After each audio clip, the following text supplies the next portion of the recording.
오늘은 좀 사랑 타령을 하려고 합니다. 오늘 요새 여러분 날씨가 얼마나 무더워요. 습하고 이럴수록 올라가는 거는 온도만 올라가는 것이 아니라 불쾌지수도 올라갑니다. 살결만 스쳐도 짜증이 나고 그 짜증이 쌓이다 보면 분노로 바뀌게 되고 그것이 불화로 바뀌게 됩니다. 또한 여러분 요새 우리가 살면서 뉴스를 보면은 참 눈뜨고는 볼 수 없는 뉴스들이 많이 있습니다. 살인 사건 사고가 매일 일어나고 있습니다. 어린아이와 어르신을 가리지 않고 살인 사건이 매일 일어나고 있습니다. 입에 담을 수 없고 정말 우리가 마음에 들 수 없는 흉악한 일들이 지금 이 시간도 많이 벌어지고 있고 재판도 지금 많이 열리고 있고 참 안타까운 기사들을 우리는 많이 접할 수가 있습니다. 생명정신 풍조가 일어나고 있는 오늘 이 세대에서 오늘 우리가 읽은 살인하지 말라라는 이 계명의 중요성을 아무리 강조해도 지나친 것은 아닐 것입니다. 오늘 읽은 제6계명인 살인하지 말라는 인간 보호와 관련되어 있습니다. 또한 그 다음에 나오는 제7계명은 가정보호와 관련되어 있습니다. 간음하지 말라. 여러분 제8계명은 무엇입니까? 도둑질하지 말라. 재산보호와 관련이 있습니다. 9계명인 이웃에 대하여 거짓 증거하지 말라. 명예보호와 관련되어 있습니다. 마지막 10번째 계명인 탐내지 말라. 사건보호와 관련되어 있습니다. 이 10계명은 하나님께서 인간의 복지를 위해 베풀어 주신 것입니다. 특히 오늘 읽은 제6계명은 인간의 생명을 보호하기 위해서 주께서 우리에게 허락하신 숭고한 명령인 것입니다. 인간은 하나님의 형상대로 지음받은 존재입니다. 이러한 인간을 살해하는 것은 곧 하나님에 대한 무서운 도전인 것입니다. 그래서 성경은 무릇 사람의 피를 흘리면 사람이 그 피를 흘릴 것이니 이는 하나님이 자기 형상대로 사람을 지었음이니라 말씀하고 계십니다. 여러분 살인은 마귀의 일입니다. 모든 살인사건의 배후에는 마귀의 조종이 있습니다. 최초의 살인사건은 가인에 의해 발생합니다. 요한일서 3장 12절에 가인같이 하지 말라. 저는 악한 자에게 속하여 그 아우를 죽였다라고 말씀합니다. 또한 예수님께서 요한복음 8장 44절에 말씀하시기를 너희는 너희 아비 마귀에게 났으니 너희 아비의 욕심을 너희도 행하고자 하느니라. 저는 처음부터 살인한 자요라고 마귀를 살인자로 규정짓고 있습니다. 여러분 살인이 무엇입니까? 살인은 여러 가지가 있습니다. 직접적인 살인이 있습니다. 우리가 흔히 알고 있는 타살이라든가 자살이 바로 직접적인 살인입니다. 물리적으로 사람의 목숨을 앗아가는 것입니다. 성경은 명백히 이것을 이런 모든 유형의 살인을 금하셨습니다. 둘째로 오늘 말씀드릴 간접적인 살인이 또한 있습니다. 이 간접적인 살인 역시 예수님께서 살인으로 규정하셨습니다. 예컨대 형제들에 대한 욕설과 그 욕설의 바탕에 흐르고 있는 미움을 여러분 생각해 보십시오. 마태복음 5장 21절 말씀에 예수님께서 옛사람에게 말한 바 살인치 말라. 누구든지 살인하면 심판을 받게 되리라 하였다는 것을 너희가 들었으나 나는 너희에게 이르노니 형제에게 노하는 자마다 심판을 받게 되고 형제에 대하여 나가라 하는 자는 공의에 잡히게 되고 미련한 놈이라 하는 자는 지옥불에 들어가게 되리라 말씀하셨습니다. 다시 말해 우리 주님께서는 미움과 살인을 같은 차원에서 다루고 있습니다. 여러분 또한 증오가 있습니다. 증오는 살인의 원인이 아니라 살인의 시작입니다. 모든 증오의 밑바탕에는 살인의 의지가 도사리고 있습니다. 우리는 살인을 초래하는 모든 유형의 증오의 감정들을 매사에 조심해야 하는 것입니다. 잠언 10장 12절 말씀에 미움은 다툼을 일으켜도 사랑은 모든 허물을 가리우느니라 말씀하고 있습니다. 많은 살인이 여러분 다툼에서 일어나고 있지 않습니까? 그와 같은 다툼도 역시 미움에 뿌리박고 있습니다. 사도 요한도 요한일서 3장 15절에 그 형제를 미워하는 자마다 살인하는 자니 살인하는 자마다 영생이 그 속에 거하지 아니하는 것을 너희가 아는 바라고 말씀하고 있습니다. 또한 여러분, 분노의 감정 역시 살인의 시작입니다. 그래서 예수님께서 형제의 노함이 곧 살인이며, 따라서 그는 살인을 한 자와 같은 심판을 받아야 한다라고 지적하고 계십니다. 창세기 49장 6절에 보시면 야곱의 유언이 나옵니다. 거기에는 시므온과 레위의 형제에 대한 시기와 질투로 초래된 미움과 분노의 문제를 다루고 있습니다. 이를 얘기하다가 호련히 미움과 시기, 질투에 사로잡힌 영을 향해 이렇게 절구합니다. 내 호나 그들의 모의에 상관하지 말지어다. 내 영광과 그들의 집회에 참여하지 말지어다. 그들이 그 분노대로 사람을 죽이고 라고 말씀하고 있습니다. 모이기만 하면 형제를 중상하고 참소하는 이런 살인적 모임에 참여하며 맞장구를 치는 것 역시 살인을 공모하는 범죄이라고 말씀하고 있어요. 이것이 뭡니까 여러분? 당짓는 일입니다. 이런 살인의 영성을 가진 사람들, 사탄의 조종을 받는 사람들이 여러분 많은 곳에서 문제를 일으킵니다. 가정에선 가정의 파괴를 일으키고, 직장에선 직장의 평화를 파괴하고, 교회에서 역시 교회의 평화를 파괴합니다. 사회의 안전을 파괴하는 사람들입니다. 그래서 사도 바울은 디모데전서 3장 11절에 교회의 성도들께 말씀합니다. 참소하지 말아야 한다라고 말씀합니다. 그들의 입을 조심해야 한다고 말씀합니다. 시기와 미움과 다툼의 영성이 그 속에 일어나는 것을 조심해야 한다고 말씀하고 있습니다. 잠언 기자는 노를 품는 자와 사귀지 말며 울분한 자와 동행하기 말지니 그 행위를 본받아서 내 영혼을 올무에 바칠까 두려움이니라 잠언서에 말씀하고 있어요. 시기와 질투, 복수심, 노를 격발하는 말, 과도한 격정, 이 모든 감정들은 간접 살인의 현상들인 것입니다. 또 하나의 살인의 유형을 지적합니다. 그것은 바로 방관이에요. 그것은 죽어가는 사람을 죽도록 내버려 두는 것입니다. 이것은 영적의 차원에서 영적인 살인으로 나타납니다. 죽어가는 영혼을 방관하는 것, 곧 영적 살인의 범죄라고 말씀하고 있습니다. 에스겔 선지자가 말씀합니다. 에스겔서 3장 18절에 가령 내가 악인에게 말하기를 너는 꼭 죽으리라 할 때에 내가 깨우치지 아니하거나 말로 악인에게 일러서 그 악한 길을 떠나 생명을 구원케 하지 아니하면 그 악인은 그 죄악 중에서 죽으려니와 내가 그 핏값을 내 손에서 찾을 것이고. 우리가 여러분 지옥을 향해 걸어가고 있는 예수를 알지 못하는 영혼들의 종국을 알면서도 그들을 방관해 버리는 범죄를 저지르고 있는 것은 아닌지 우리의 생각과 영혼을 다시 점검해 보아야 할 것입니다. 여러분, 생명의 경외, 이것은 종국적으로 생명의 구원을 통해서만 실현되는 것입니다. 그럼 왜 성경에는 살인을 금지하고 있습니까?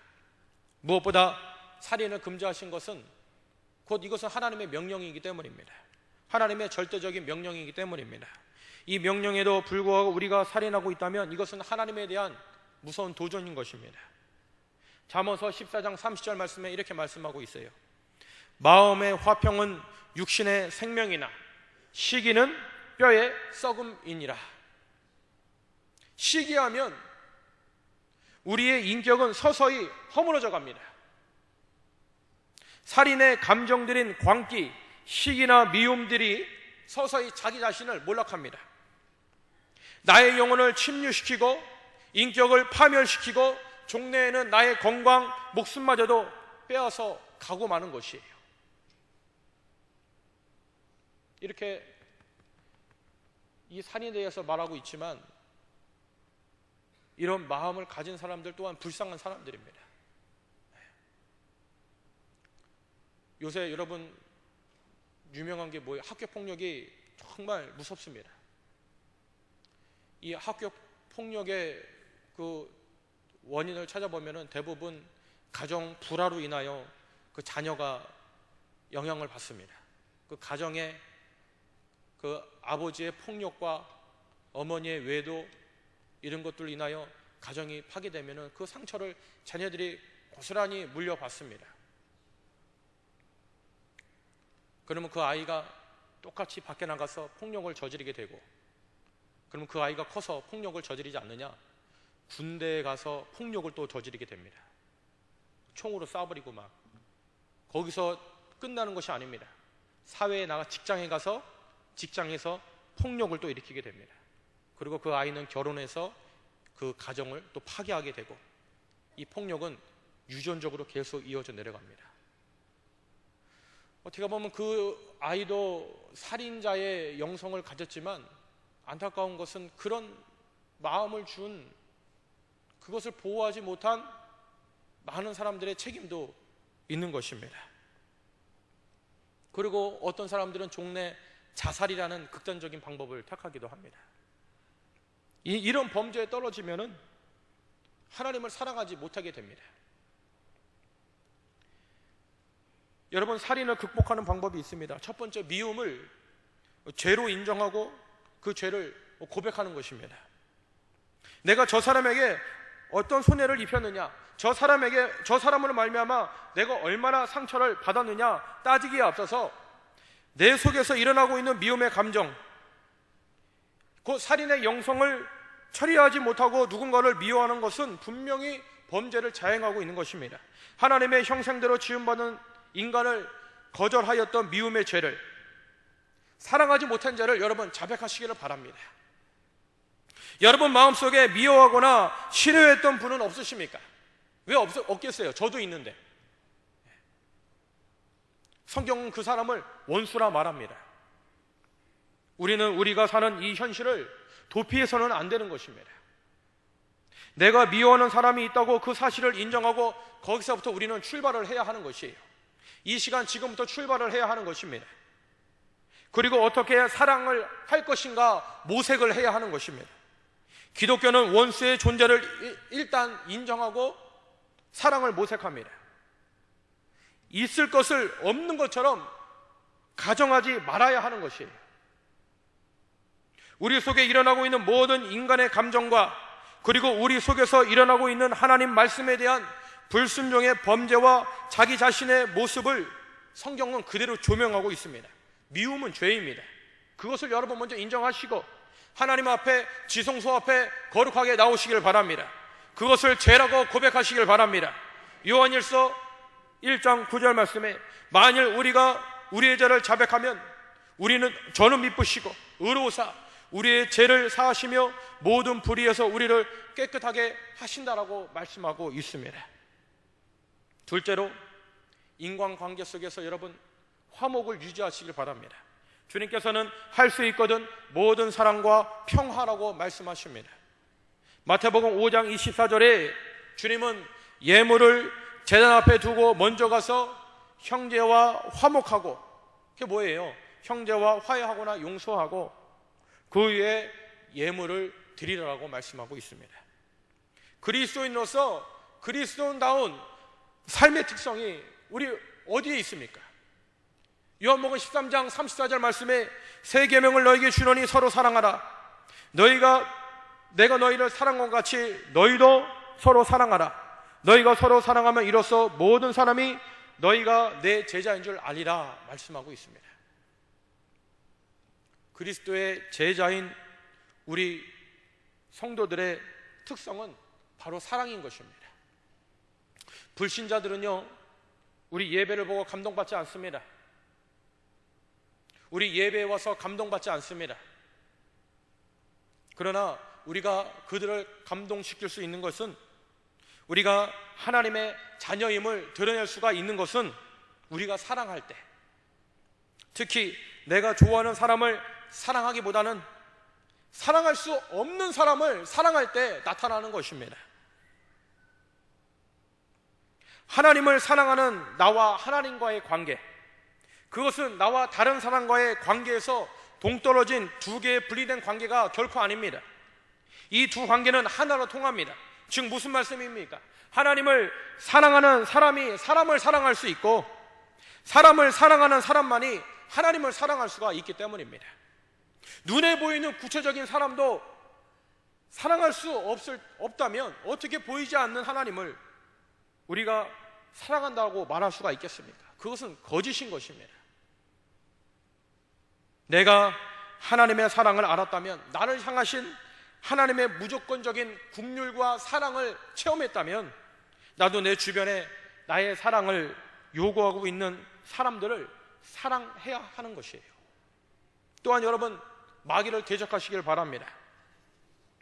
누군가가 누군가를 미워하고 있을 때 단순히 그 사람과 싸우고 있다고만 생각하지 마십시오.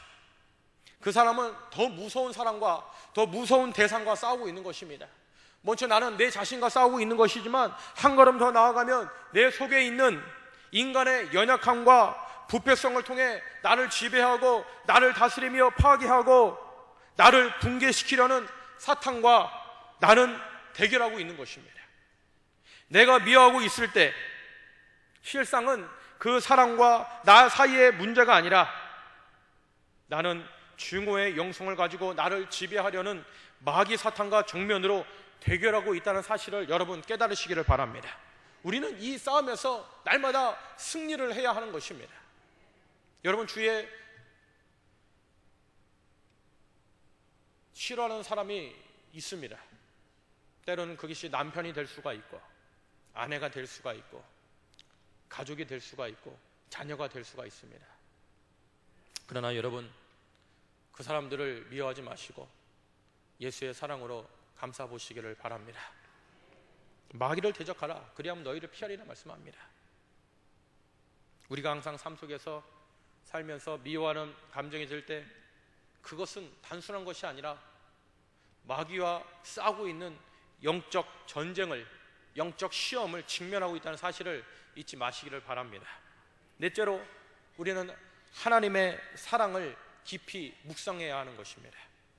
여러분이 누군가를 사랑할 수 없어서 고민될 때, 하나님이 여러분을 어떻게 사랑하셨는지 우리 성경을 통해서, 말씀을 통해서, 기도를 통해서 한번 구해 보시기를 바랍니다.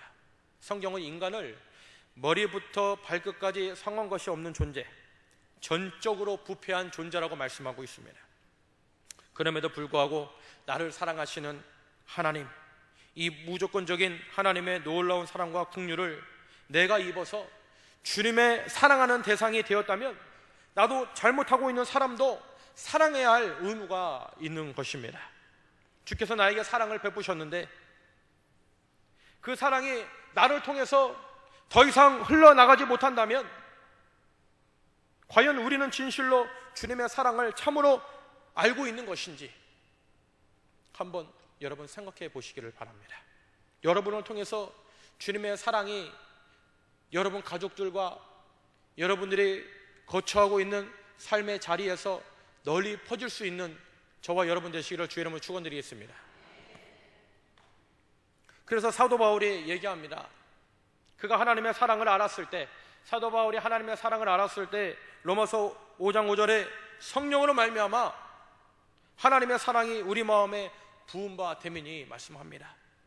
또한 요한일서 3장 1절에 보라, 아버지께서 어떠한 사랑을 우리에게 주사 하나님의 자녀라 일컬음을 얻게 하셨는고.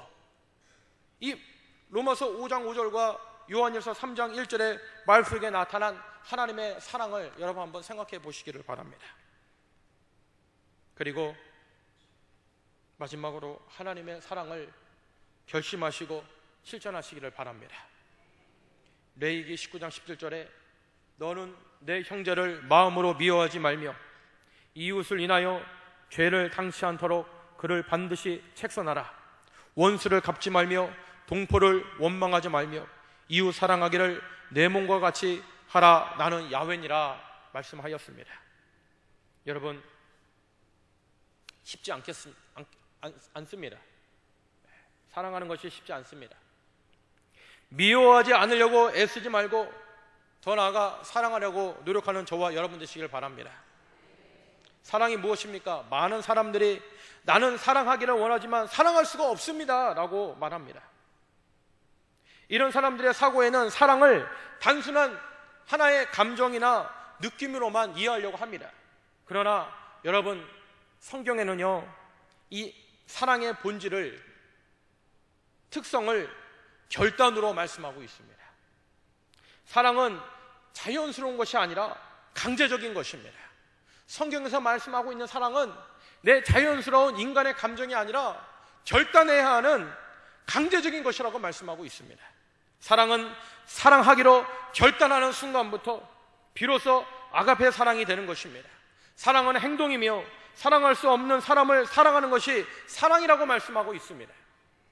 그리고 사랑하라고 주신 주님의 말씀 앞에 복종하여 순종할 때 그 순종이 비로소 사랑하는 마음을 가져옵니다. 여러분, 이런 사랑의 행동들을 베푸신 위대하신 분들이 얼마나 많습니까? 한센병에 걸린 분들에게 찾아가서 그 한센병의 손을 어루만지고, 또 전염병에 걸린 사람들의 사이에 들어가서 예수의 사랑을 증거하며 맨손으로 그 전염병 걸린 사람들을 어루만져서 나음받게 하고, 이런 훌륭한 성자들이 얼마나 많습니까? 여러분, 사랑은 행동입니다. 우리 교회 가운데서도 제가 교구 활동을 하다 보니까는 이 교구 안에 이 사랑이 부족할 때가 많이 있는 것을 보았습니다. 항상 교구에서 예배 드릴 때마다 강조하는 것은 사랑입니다. 내가 한 번 더 이해하고, 한 번 더 용납하고, 저 사람이 나에게 빗으로 꽂았지만 내가 그것을 예수의 사랑으로 그 사람을 다시 한번 품는 것이 우리 교회에서, 우리 교구에서 일어나기를 간절히 원한다라고 많은 시간마다 얘기를 하였습니다. 여러분, 나의 감정의 흐름이 어떤든 간에 먼저 하나님의 말씀대로 사랑하라는 이 말씀 앞에 복종할 수 있는 저와 여러분 되시기를 기도드리겠습니다. 사도 바울은 이 사랑을 고린도전서 13장의 행동으로 묘사합니다. 사도 요한은 계시록 2장에 에베소 교회를 향해 편지를 씁니다. 이 교회는 교리를 열심히 배우고 정의감에 불타고 있는 교인들로 구성되어 있습니다. 그래서 사도 요한은 이 교회에다가 칭찬을 합니다. 그러다가 그들이 저지르고 있는 결정적인 잘못을 하나 지적합니다.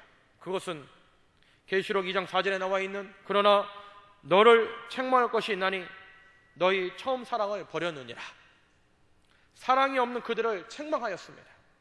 사랑이 없을 때 우리는 모든 것을 잊어버리고 있는 것입니다. 사랑이 없는 정의, 그것이 아무리 올바르다 할지라도 그것은 아무것도 아니라고 성경은 우리에게 선포하고 있습니다. 여러분, 누가복음 10장에 뭐가 나와 있습니까? 사마리아인의 비극이 나와 있습니다. 강도를 만난 이 사람의 비극을 보고도 그대로 지나친 레위인과 제사장을 보시면서 우리 모두는 어떤 생각이 듭니까? 사랑해야 할 사람을 사랑하지 못하고 외면해버리는 레위인과 제사장을 보시면서 우리는 어떤 생각이 듭니까? 사랑해야 할 사람을 사랑하지 못하고 외면해버리는 레위인과 제사장의 모습 속에서 나 자신을 발견하고 있지 않은지 우리 자신에게 스스로 물어보기를 원합니다. 자기가 받아야 할 대가를 받고 있는 것이라고 오히려 그 사람을 저주하는 레위인과 제사장의 모습 속에서 여러분의 모습을 상상해 보시길 바랍니다. 최근에 한 기사를 보았어요. 인터넷 기사를 보니까 이렇게 나와 있더라고요. 한국인은 어려울 때 의존할 사람이 없다라는 기사가 나왔었습니다. OECD 34가국 중에 조사를 해봤다고 하는데 거기에 보니까는 한국 사람들은 어려운 일이 닥치면은 막상 도움을 청할 이웃이 없다라는 것이에요. 여러분, 우리나라에 이웃 사촌이라는 말이 있지 않습니까? 근데 이제는 그 단어가 무색해질 정도로 이웃 간의 사랑이 없고 교류가 없다라는 것이에요. 큰일이 터지면 도울 사람이 없다라는 것입니다. 요새 그 장례식장에 가보면은 사람이 적은 장례식장도 많더라고요. 뭐 이렇게 벽제에 가보면은 그 유골함을 들고 가족 셋이서 어찌할 바를 모르는 사람들도 본 적이 있습니다. 결론을 말씀드리겠습니다.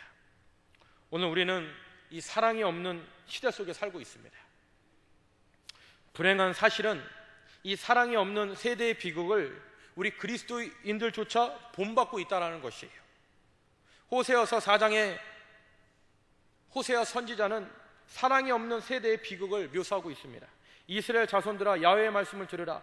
야훼께서 이 땅에 거민과 쟁면하시나니 이 땅에는 진실도 없고 인애도 없고 하나님을 아는 지식도 없고 오직 저주와 사유와 살인과 투철과 간음뿐이요 강포하여 피가 피를 디대임이라. 살인과 살인이 그칠 날이 없는 오늘 이 시대의 비극, 이 살인으로 점철되어 있는 저주, 미움의 시간 속에 살고 있는 우리를 향해 우리 주 예수님은 무조건적으로 사랑하라고 말씀하고 있습니다. 주님은 우리를 먼저 사랑하셨습니다. 그리고 사랑을 이 시간 부탁하고 계십니다. 주님은 사랑을 언어로만 하라고 말씀하지 않습니다.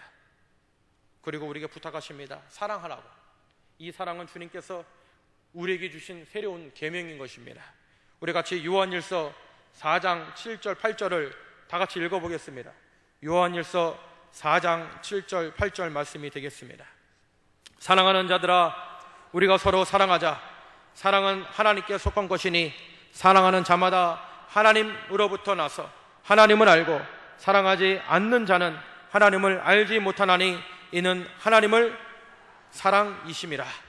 아멘. 한 유명한 설교가가 이렇게 얘기했다 합니다. 나를 괴롭히는 모든 사람, 그들의 증오의 이유를 당신은 아는가? 그들은 내게 사랑을 요구한다. 증오는 변신된 사랑의 애원이다. 여러분, 이 증오란 것은 변신된 사랑의 다른 모습이라고 말씀하고 있다고 합니다. 나를 미워하는 사람들, 나를 모함하고 나를 함정에 몰아넣고 있는 사람들, 그들은 실상 그들 마음 깊은 곳에 사랑을 외원하며 사람을 구걸하고 있는 사람인 것입니다.